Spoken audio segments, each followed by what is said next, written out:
Delegate from Charlottesville, Delegate Toscano. Thank you, Mr. Speaker. Speaking to the measure. Delegate has the floor. Thank you, Mr. Speaker, ladies and gentlemen of the House. We've waited too many weeks to get to this point, but in some way we've waited too many years. I think it was Harry S. Truman or George Marshall or many other people may have said in the past, it's amazing what you can do if you don't care who gets the credit. And there's a lot of credit that goes around that can be given out in conjunction with this bill. And I'd like to say that even those members who will not ultimately vote for the bill deserve some credit too.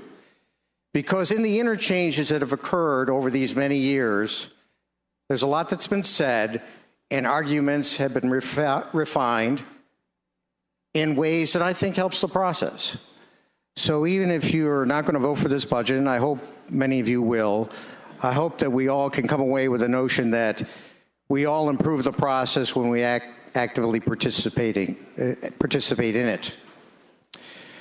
You know, Mr. Speaker, this has been an amazing piece of work, especially on the part of the Appropriations Committee and staff, and especially on the part of the chairman, the gentleman from Suffolk, and his counterpart over in the Senate. To watch how this work was done in an incredibly difficult environment was a thing to behold, and I think we ought to all draw some strength from that. You know, I said we've waited years and years, and we have. The debate over Medicaid has been too long, I think, and for many of us, we've always argued that it was a moral imperative. But I think with this year's budget, we've recognized it's not just about the moral imperative, but it's also about the economic imperative.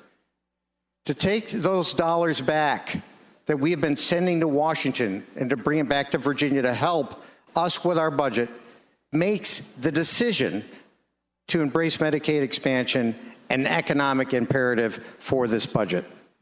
So, Mr. Speaker, ladies and gentlemen of the House, what are you voting for in this budget? Who are you voting for?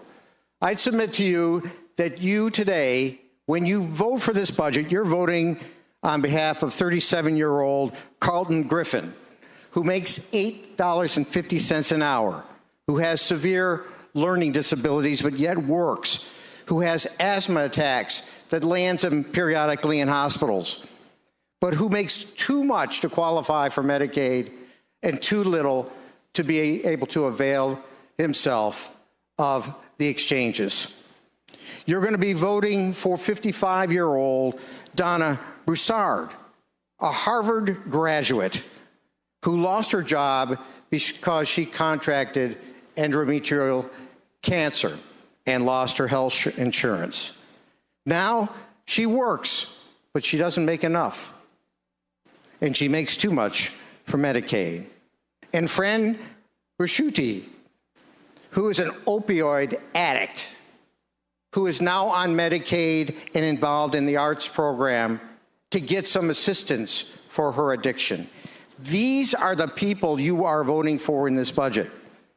You are also voting for all your local sheriffs. You're voting for your teachers. You're voting for your police. You're voting for your rural hospitals who receive uncompensated care rates lower than need to be and putting them at risk.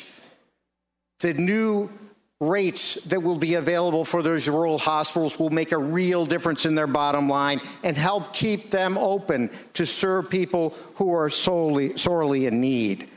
Ladies and gentlemen, Mr. Speaker, you are voting to shore up that AAA bond rating that helps us borrow money at lower cost to Virginia taxpayers by putting this extra money in the rainy day fund and in our savings funds. You are voting for local school divisions. You are voting for those people in your community who have mental health challenges. You are voting for more waivers for the disabled folks who would have a difficult time surviving in their communities without them. Mr. Speaker, ladies and gentlemen of the House, last November, voters spoke loudly and clearly for the values that are embodied in this budget. Today, we can also vote for them. I urge you to support this budget. Thank you, Mr. Speaker.